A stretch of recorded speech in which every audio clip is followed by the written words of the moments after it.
62 black ships cutting through the Atlantic like obsidian knives. 4 zeros. Arrows 0 men who know no mercy, no fear, no forgiveness. They are 3-0 km from their home, sailing towards a world they've only heard rumors about, a world of golden domes and organized armies that make the kingdoms of England look like pig farms. For the men of the North, this is a hunt. For the rest of the world, it's the apocalypse arriving by sea. But there's a problem. A lethal problem that the leader of the expedition, the legendary Iron Bjorn, hasn't calculated. They believe they're going to plunder defenseless villages. They believe the enemy will run at the sight of the dragon heads on the prows. They're wrong. This time, the enemy has been waiting 15 years sharpening their scimitars and building a fleet specifically designed to sink them. The Vikings aren't sailing towards loot. They're sailing towards a deadly trap designed by the brightest engineers of the Emirate of Cordoba. The question isn't whether they'll manage to steal the gold. The question is how many of these 4-0 warriors will still be breathing when the sun sets tomorrow. Welcome to the year 859, the year the Mediterranean learned to bleed. The air on the deck of the lead ship smells of salt and rotten wood. Haste Roman, 2 in command, looks at the horizon with squinted eyes. He's an old man by Viking standards, a cruel strategist who has burned half of France. Beside him is Bjorn. He's young, he's brutal, and he carries the weight of a surname that's almost a curse. He's the son of Ragnar Lothbrok, and being the son of a legend is dangerous because it forces you to commit madness to surpass it. Ragnar sacked Paris, so Bjorn has decided he'll sack something bigger, something impossible. He's decided he'll sack Rome. But to get to Rome first, they must cross the gates of hell. They must pass through the Strait of Gibraltar, the mouth that connects the ocean to the inland sea.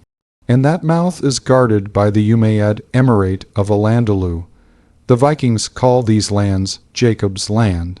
It's not a war for territory. It's a war of racial and religious annihilation, and here is where the logic of the invasion breaks. Any sensible general would have turned back. The coasts of Galatia and Asturias had already given them a bloody welcome. King Ramiro of Aureus hadn't offered them gold. He'd offered them steel, forcing them to flee south. The fleet is already battered. The men are tired. Fresh water supplies are dangerously low. And yet, Bjorn orders the square sails hoisted and to speed south towards Muslim territory. Why risk 60 ships full of elite warriors on a fortified coast? The answer seems suicidal, but to understand it, you have to look inside the mind of a 9th century Viking. They don't operate under the rules of modern military logistics. They operate under the economy of prestige. Returning home empty, handed after being rejected in northern Spain, would be a political death sentence. Bjorn can't return as Ragnar's failed son. He needs a victory so bloody and so rich that no one remembers the previous defeats. He needs the wealth of the Moors, but the Amir Muhammad Primo isn't scared. In a wooden monastery in Cordoba, hundreds of kilometers from the coast, messengers burst their mounts to bring the news to the palace. The Marges have returned. The last time the Vikings came 15 years ago, they burned Seville to the ground. They hanged the men and enslaved the women. The national trauma in Al-Andalus was so deep that it changed state policy forever. The previous Amir swore they would never be surprised again, and here is where the trap closes. While Bjorn and Hussein look at the Portuguese coast, thinking where to land for water and fresh meat, they don't see villagers fleeing. What they don't know is that for a decade and a half, the naval engineers of Al-Andalus have built a network of watchtowers and a rapid response fleet in the ports of Lisbon and Cadiz. They're not merchant ships.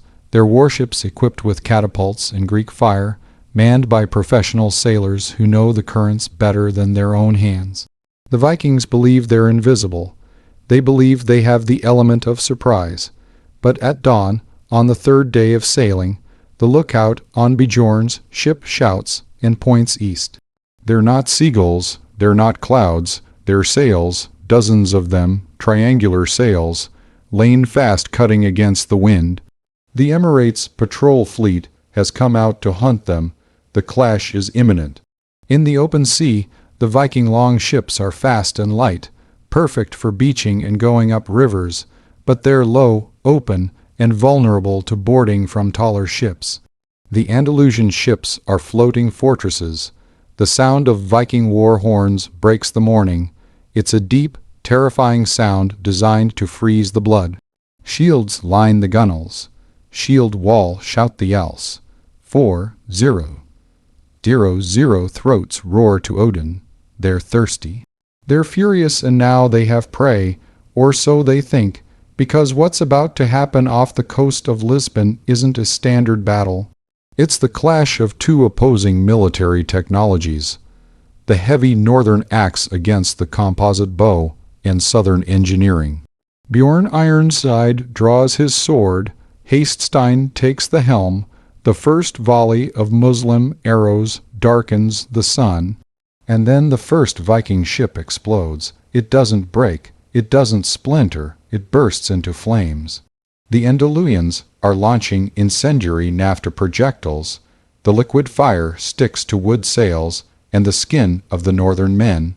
Water doesn't put it out. The screams of men burning alive mix with the crackling of wood. Panic, a feeling Vikings rarely experience. They'll be incinerated from afar. There's only one option, close the distance. Ram turned the naval battle into a land battle on wooden decks.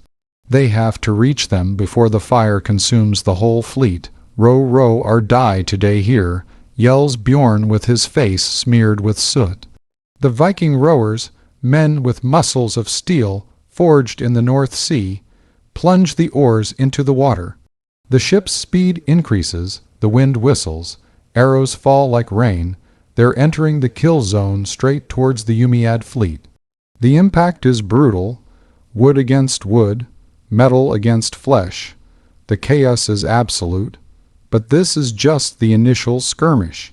What Bjorn doesn't know is that this fleet attacking them isn't the main army, it's just the bait. The real terror, the real power of the Emir awaits them further south at the mouth of the great Guadalquivir River. The Vikings have just hit a hornet's nest, and now the whole swarm is coming for them. The impact is deafening. The prow of the lead longship, carved in the shape of a mythical beast, rams into the flank of the Andalusian galley with the force of a battering ram. Wood explodes into 1,000 splinters, throwing men into the murky churning water. But for the Vikings, this isn't an accident. It's an invitation. Before the ship stops shuddering from the crash, the northern men are already in the air. They leap the abyss between the gunwales, shouting like possessed demons. They don't seek cover. They don't seek an honorable duel. They seek total chaos. Here, on the slippery deck of blood and salt water, two worlds that never should have met clash. On one side, the rough, brutal steel of the north-heavy Danish axes, capable of splitting a shield and the arm holding it in a single blow. On the other, the lethal sophistication of the South soldiers in light chain mail, curved scimitars designed for slashing, and a military discipline inherited from Roman and Persian armies. A Viking berserker with bare torso and skin covered in runes painted with ash charges against 3 Emirate guards. He takes a cut to the shoulder, then another to the thigh. He doesn't stop. He feels no pain. The adrenaline and mushrooms he's ingested before battle have turned him into a biological killing machine. He swings his axe in a deadly arc, decapitating the first guard and breaking the clavicle of the second. The third backs away, terrified. In his eyes reads the question that will torment the whole Mediterranean in the coming months. What kind of men are these that don't die when wounded, but victory on this deck doesn't mean victory in the battle? From the command ship, Bjorn Ironside observes the panorama with tactical coldness. They've taken 3 enemy galleys, massacred their crews, but they've lost 2 of their own ships, consumed by that damned liquid fire that won't go out. Black smoke rises in thick columns to the sky, and then Beyond realizes something that chills his blood more than the Scandinavian winter. The Andalusian ships aren't trying to win. They're trying to hold them. They're sacrificing ships and men just to slow the Viking advance to keep them pinned in this spot in the ocean. Why would a commander waste resources like that unless he's buying time for something bigger? Cut the moorings. Leave the burning ships, roars Bjorn, his voice dominating the din of combat towards the south. Now it's an unpopular decision. Vikings hate leaving loot behind, hate fleeing. But Haystein, the veteran, understands the order instantly. If they stay here another hour, the main fleet from Seville will fall on them and crush them against the coast. The rowers, exhausted and wounded, return to their benches. Drums mark a frantic, almost panicked rhythm. Raiders or traders?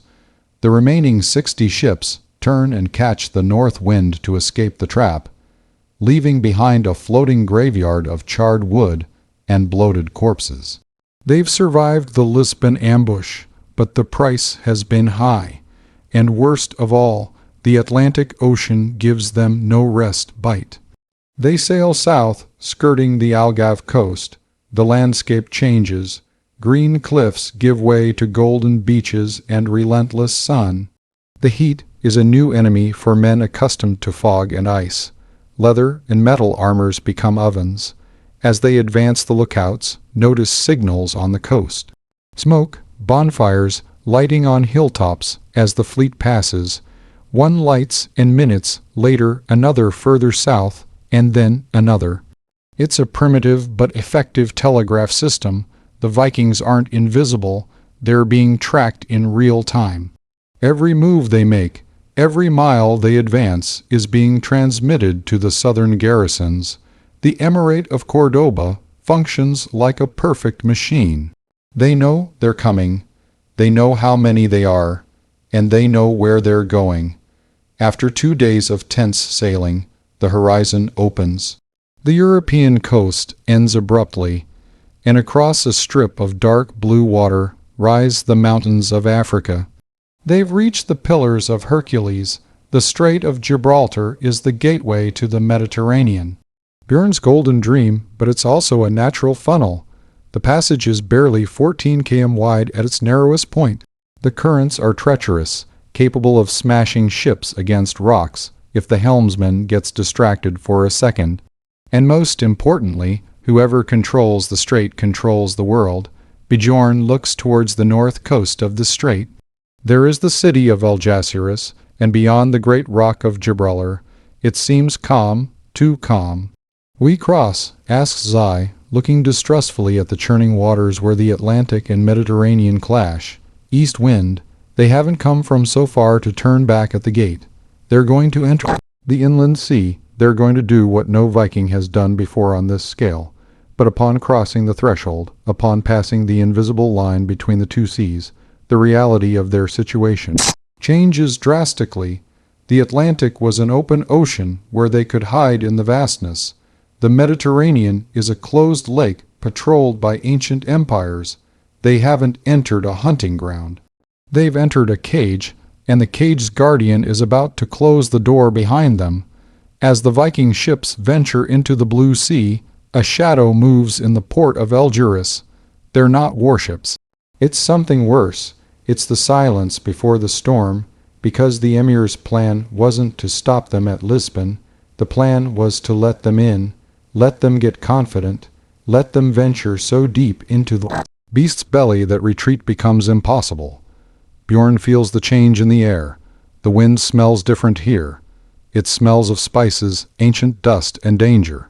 "Keep your eyes open," murmurs Haystein, caressing the hilt of his sword. "This sea doesn't want us here." And he's right, because barely hours after entering the Mediterranean, the first city appears on the horizon. It's not a fishing village. It's a walled city, rich, proud Alasias, the jewel of the strait. To the Vikings, it seems like a ripe fruit ready to be plucked. They see the mosque's dome shining in the sun. They see the port warehouses. Greed replaces fear. They forget the Lisbon trap. They forget the smoke signals. They only see gold. Bjorn gives the order that will seal their immediate fate. To land, we'll take the city before sunset. It's the classic mistake of the hungry predator. They lunge at the bait without checking for a hook. And in Algeciras, the hook is sharp and poisonous. What they're about to find behind those walls isn't a defenseless civilian population. It's a garrison that's been praying to Allah for the pagans to be stupid enough to try landing. The long ship's keys scrape the beach sand. The Vikings jump into the shallow water, roaring, convinced the sack has begun. But Algeciras' walls are strangely full of silent men. Bows drawn boiling cauldrons. The massacre is about to begin, but this time the Vikings aren't the ones controlling the knife. Alashir's sand doesn't stay white for 10 seconds. From atop the walls, a hand signal drops and the sky darkens. It's not night, it's a cloud of arrows so dense it blocks the afternoon sun. The sound is repulsive. The wet thump of hundreds of iron tips piercing chain mail and flesh at once. Bjorn Ironside stops his run on the shore. What he sees isn't a battle, it's an industrial execution. Algeciras' defenders aren't fighting with berserker fury. They're fighting with mathematics. They shoot, reload, shoot. It's a mechanical rhythm, emotionless. And when the Vikings try to raise their shields to form a defensive wall, hurling javelins and retreating before a Nordic axe can even graze them. To the ship's back, shouts Haststein, dragging a man with an arrow in his neck. It's the first time in years the great pagan army turns its back on the enemy out of pure tactical terror. They can't fight this, not on the beach, not under that rain of death. The survivors throw themselves into the water, swimming desperately towards the long ships, while the defenders laugh and keep shooting at the men floating in the sea. The fleet pulls away, battered and humiliated. They've lost good men, they've lost the fear factor.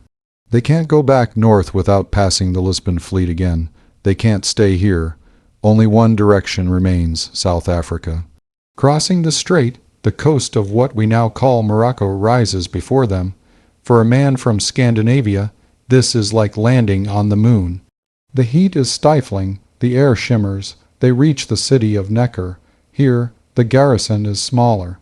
Here, surprise is still possible. The rage from the defeat at Algeciras needs an outlet, and Necker pays the price. The Vikings land like a plague. This time, there are no impregnable walls. They break the defenses in an hour. The massacre that follows is absolute. They sack the city to the foundations. But amid the pillage, they find something that stops beyond cold. The prisoners are dark, kinned men, Berber, and African warriors that the Vikings call blue men for the dye in their clothes, or perhaps a bad translation of their legends. They've never seen humans like this. They touch them with curiosity and brutality, wondering if they're demons or spirits of the scorched earth. They capture dozens, not for ransom, but as exotic trophies, living proof they've reached the limits of the known world. But curiosity doesn't fill holes with gold, and nor is small. Bjorn looks at his stolen maps. His finger traces a line northeast towards the heart of the sea. There are islands, the Balearics, and beyond Italy's boot Rome. The obsession shines in his eyes again. Africa has been a strange detour, a nightmare of heat and exotic blood, but it's not the grand prize. We sail at dawn, he orders. The real gold is in the islands. However, the Mediterranean has one last lesson to teach them before letting them advance. The Vikings are masters of the Atlantic. They know how to read the ocean scenes' tides and storms, but the Mediterranean is treacherous. It has no tides, but it has winds that arise from nowhere. As they sail towards the islands of Morca and Monoica, The sky turns a sickly violet. The wind dies completely. The sea becomes a mirror of oil. Total silence, and then the mistral hits. A cold, violent northern wind, descending from the Alps and smashing the sea with the force of a divine hammer. The waves, short and steep, begin to pound the ship sideways. It's not the long ocean swell that allows surfing. It's chaotic swell that breaks wood. The long ships designed to flex begin to groan under the pressure. In the midst of the storm, a ship capsizes. 40 men loaded with armor and gold stolen in Africa sink like stones into the blue darkness. No screams. The wind swallows them. Bjorn lashes himself to his ship's mast, staring into the blackness. They're being pushed, dragged violently eastward. Nature is taking them exactly where they wanted to go, but at a speed that could kill them all. When the storm finally breaks days later, the fog lifts, and what they see before them isn't Rome, not the Balearic Islands. They've been diverted much further north. Before them, what seems to be the south coast of France stretches calm and rich. And at a river's mouth, a city shines under the sun. It looks like Rome. It smells like Rome. Bjorn smiles. The gods, he thinks, have guided them through the storm straight to their objective. Prepare the axes. He whispers. We've arrived at Rome, but Bjorn makes a fatal mistake, a historical error.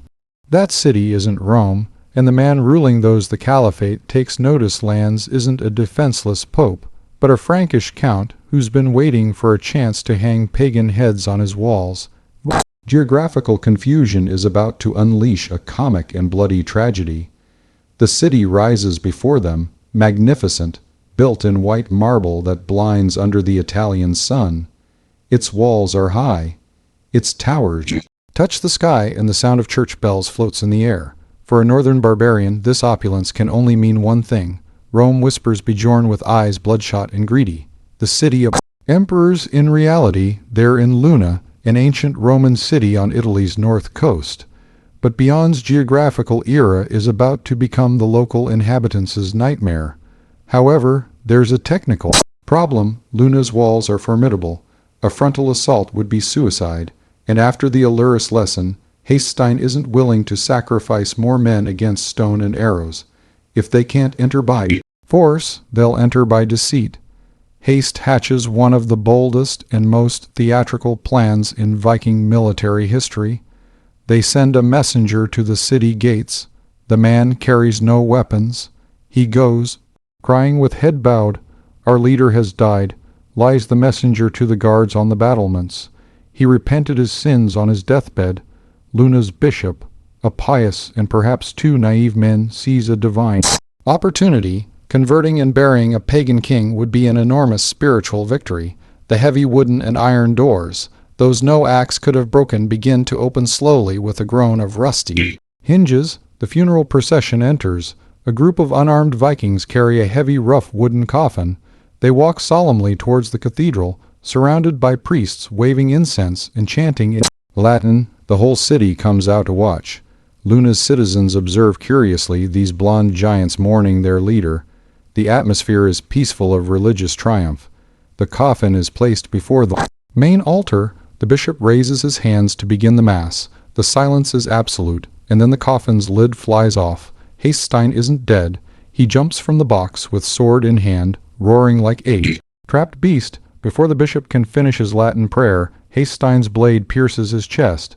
It's the signal. The Viking murderers pull axes and knives hidden under their clothes. At the same time, the rest of the army, waiting, hidden near the open gates, bursts into the city like an unstoppable tide. The cathedral becomes a slaughterhouse. Blood stains the white marble altar. What follows isn't a battle, it's systematic looting. The Vikings take everything, the gold from chalices, silks, from nobles to young women. Bjorn sits on the bishop's throne drinking sacramental wine.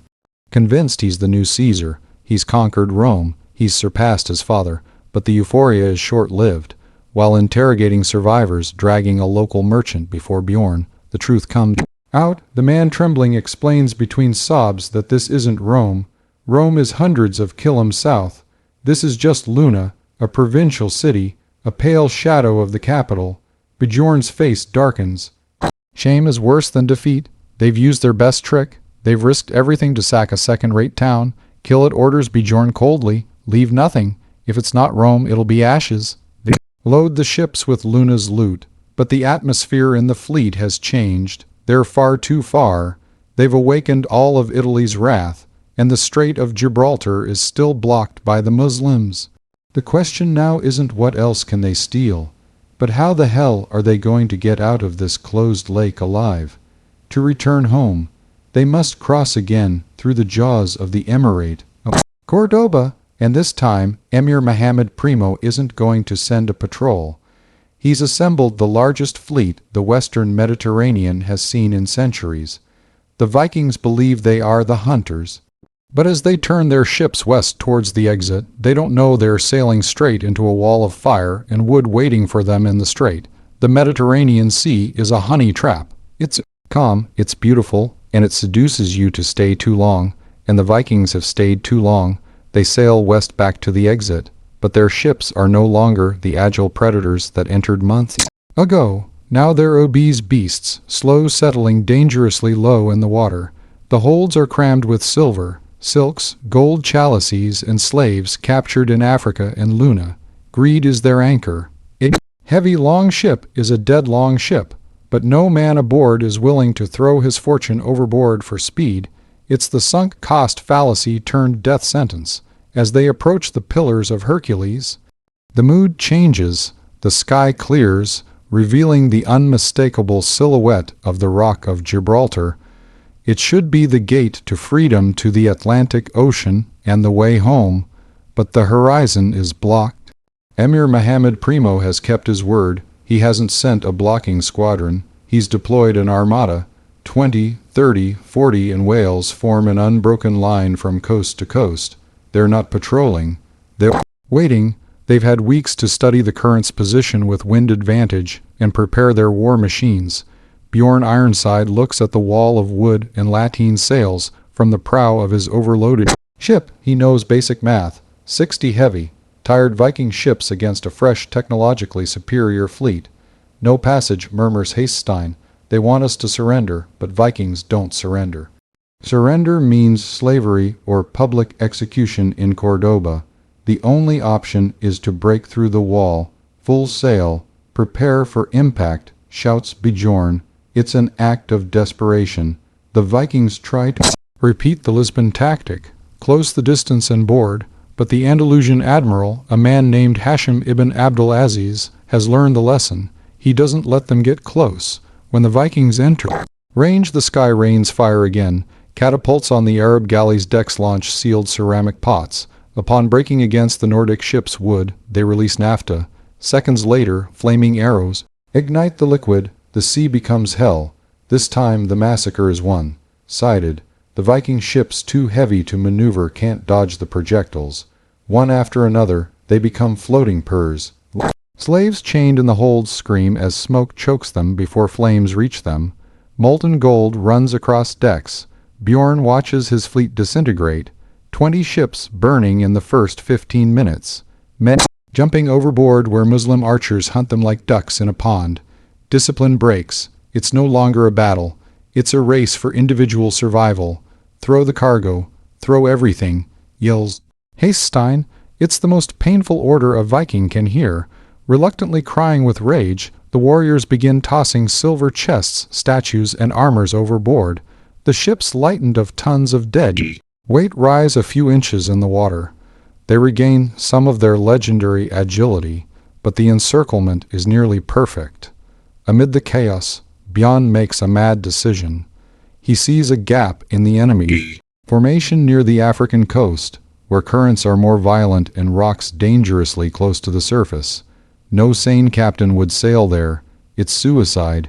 That's why the Andalusians haven't blocked it towards the rocks, orders Bjorn, turning the helm violently. His ship, followed by a handful of survivors, charges towards the white foam where waves break on reefs. Wooden hulls scrape submerged stone. The sound is agonizing like breaking bones. A ship behind is guts itself on a rock needle and sinks in seconds. But beyond ship passes and hashsteins too, they emerge on other side, battered with torn sails and decimated crew, but there in the Atlantic, they look back. What they see is carnage. Of the 60 ships that tried to cross, only 20 made it. 40 ships lost. 2/3 of their army dead or captured. Thousands of men, tons of gold, all at the strait's bottom. They've escaped, yes, but they're not conquerors returning home. They're fugitives. The silence on surviving ships is sepulchral. No songs, no boasting, just the sound of wind and the moans of the wounded. Bjorn looks at his empty hands. He's lost more men in an hour than his father in his whole life, yet fate has a twisted sense of humor, because as they lick their wounds and head north, believing the worst is over, they forget a crucial detail. They have no food. They've thrown supplies overboard for speed, no water, and they are in the middle of the Atlantic. To get home, they need one last stop, a stop in a land that already hates them on a coast that already rejected them. They have to touch land again in the Christian kingdom of Nava. And there in Pamplona's mountains awaits a surprise that has nothing to do with ships or fire, but with a kidnapping that will change the whole expedition's economy. Bjorn and Haststein, desperate, are about to commit a final act of audacity that either saves them from total ruin or finishes burying them forever. The Atlantic isn't an ocean, it's a saltwater desert that kills you with thirst while rocking you. For the 20 surviving ships, the weeks after the Gibraltar Strait disaster are slow agony. No glory here, no chance to the gods, just skeletal men sucking boiled leather to fool hunger and staring with empty eyes at the gray horizon. They've lost their friends, their fleet, and most painful for a Viking, their loot. Gold from Africa and Luna now rests at the sea bottom, guarded by fish. Bjorn Ironside looks at his crew. He knows what they're thinking. If they return home now poor and defeated, they won't be welcomed as heroes. They'll be Scandinavia's laughingstock. A Jarl without gold is a Y without power. Bjorn needs a coup, needs an economic miracle, and that miracle has a name and surname. But live far from the coast, the ships touch land in the Bay of Bisque. But this time the strategy changes radically. They're no longer an invading horde raising everything in its path. Too few for that. Now they're an elite commando, a surgical strike force. Bjorn and Haststein gather the strongest men left. They leave the ships hidden and embark on a suicidal march inland. Their target isn't a village or church, it's the kingdom of Pamplona, and their prey is the region's most protected man. But desperation is the best fuel for audacity. The operation is quick, brutal, and silent. Details are lost in the chaos, but the result is historic. They don't seek to kill. Killing is 40, 15 the moment of realization free. They need the king breathing. When Garcia Inigas realizes what's happening, he already has a Nordic sword at his throat and is being dragged away from his guards. The king of Pamplona, sovereign of the mountains, is now a hostage, and here begins the real battle, not with axes, but words. Viking messengers arrive at the capital with a simple demand. They want gold, not a chest, not a bag. They want the value of a whole fleet. They demand 70 gold coins. The figure is astronomical. It's an amount capable of breaking a small medieval kingdom's economy. In Pamplona's court, the panic is total. Pay and ruin the kingdom, or let the king die and unleash a civil war. Succession. They pay. Wagons loaded with gold flow to the Viking camp. For beyond seeing that gold is like breathing again, in one master stroke, he's recovered 3 years of campaign losses. He turned a catastrophic military defeat into a resounding financial success. They're no longer Gibraltar's fugitives. They are the men who kidnapped a king and bled a kingdom dry. With the 20 surviving ships holds full again morale sources. The men laugh, polish their weapons again. The journey home is no longer a march of shame. It's a victory parade. But the sea, like a resentful creditor, always collects interest. They sail north, skirting France's coast. Home is near. They can almost smell the Baltic's cold air. But the ship's structure is compromised. Years of sailing shipworms, straight crashes, and Mediterranean storms have left the hulls fragile as eggshells. Off Brittany's coast, an autumn storm hits them, not a hurricane constant wear. The sea pounds and pounds, and then unthinkable happens, not by enemy fire but pure material fatigue. 2 ships split in half, no time to save anything. Pamplona's ransom gold, the cursed gold they just gotten, drags the men to bottom with terrifying speed. Bjorn watches from his own ship, powerless as fortune shrinks again. It's a cosmic joke. Win-lose, win-lose, in the end, when their home coast appears on the horizon. What's left of the expedition is a shadow. Of the 62 proud ships that left 3 years ago, only a handful return. Of the 40 warriors, barely a few hundred still live. They dock in the fjords. Silence greets the black ships. Women and children run to the docks seeking familiar faces. Most find only emptiness. Bjorn Ironside steps ashore. He's rich. Yes, he's brought enough gold to secure his position, but his gaze has changed. He's seen Greek fire, seen the walls of what he thought was Rome. He's felt the terror of being trapped in an unforgiving sea. The saga says it was a victory. Poets will sing of the great Mediterranean expedition for centuries.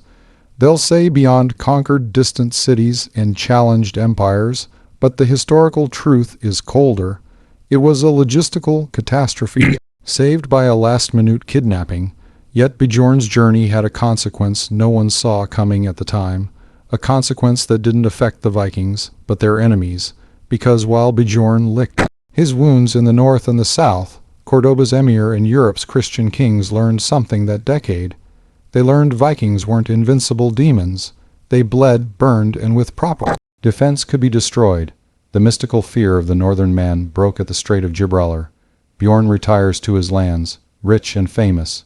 But the Viking age is starting to change. The days of easy raids are ending. The world is armoring itself. But Bjorn's story doesn't end with his death in bed. It ends with one last irony, a final legend that perfectly sums up the mix of reality and myth in his life. It's said that years later, when he finally died, it wasn't by a sword, but by the same pride that nearly killed him in the Mediterranean. And though the 859 expedition was technically and militarily a disaster of immense losses, it achieved something no other raid had before. It drew a map of fear in Europe's heart, connected the frozen north with the warm south. Through a line of blood, Bjorn Ironside had shown the world was big, dangerous, and if you had enough courage, lootable. But what happened to the men left behind? What happened to the prisoners?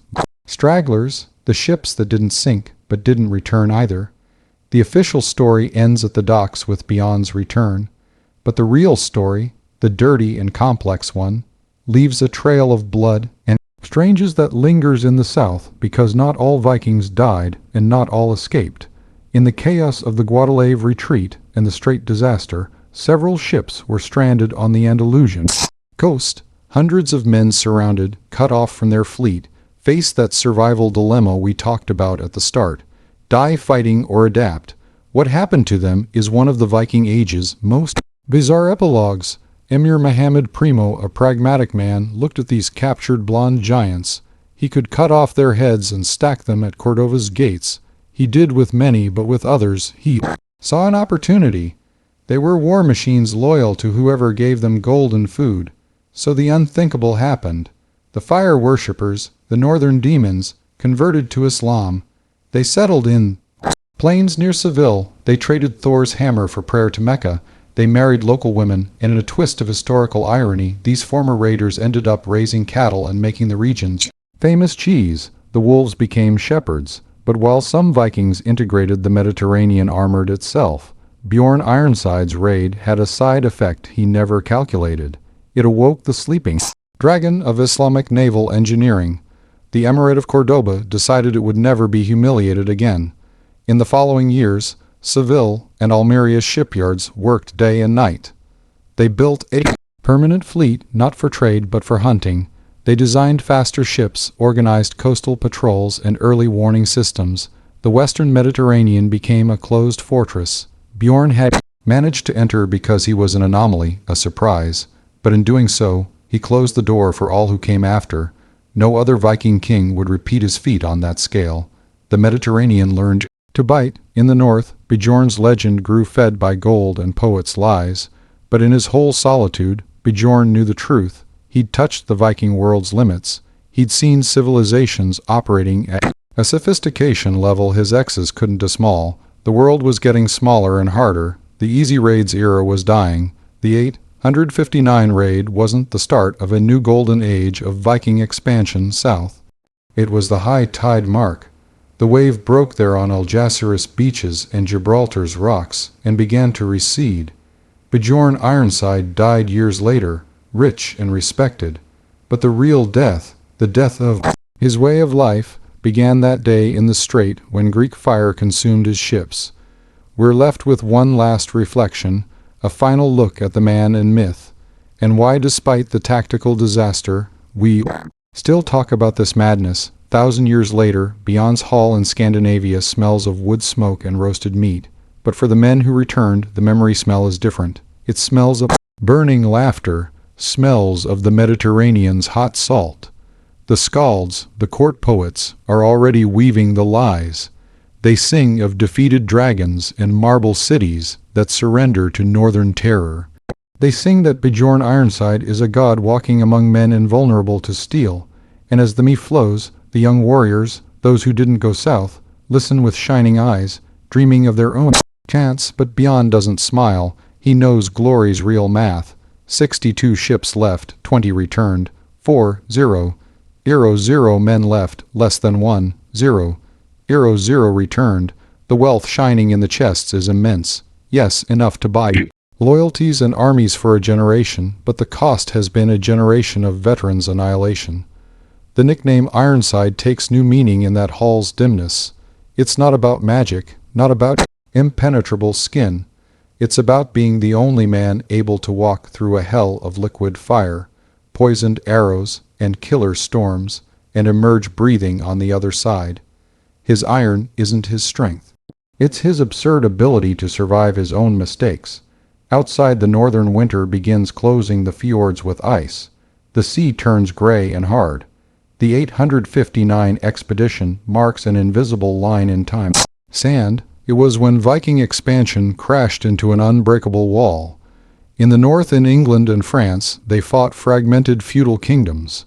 But in the south, they touched organized superpowers.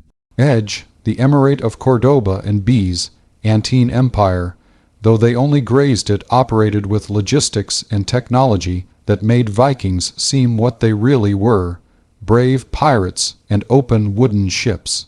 Bjorn looks at his sword. It has nicks from Saris steel. He'll never return. He knows no one will return with such a fleet. The Vikings' deadliest weapon. Surprise is spent. The south is awake. Watchtowers in Spain, chains in Italy's ports, patrol fleets in North Africa. The world has closed, but there's a triumph no one can take from him.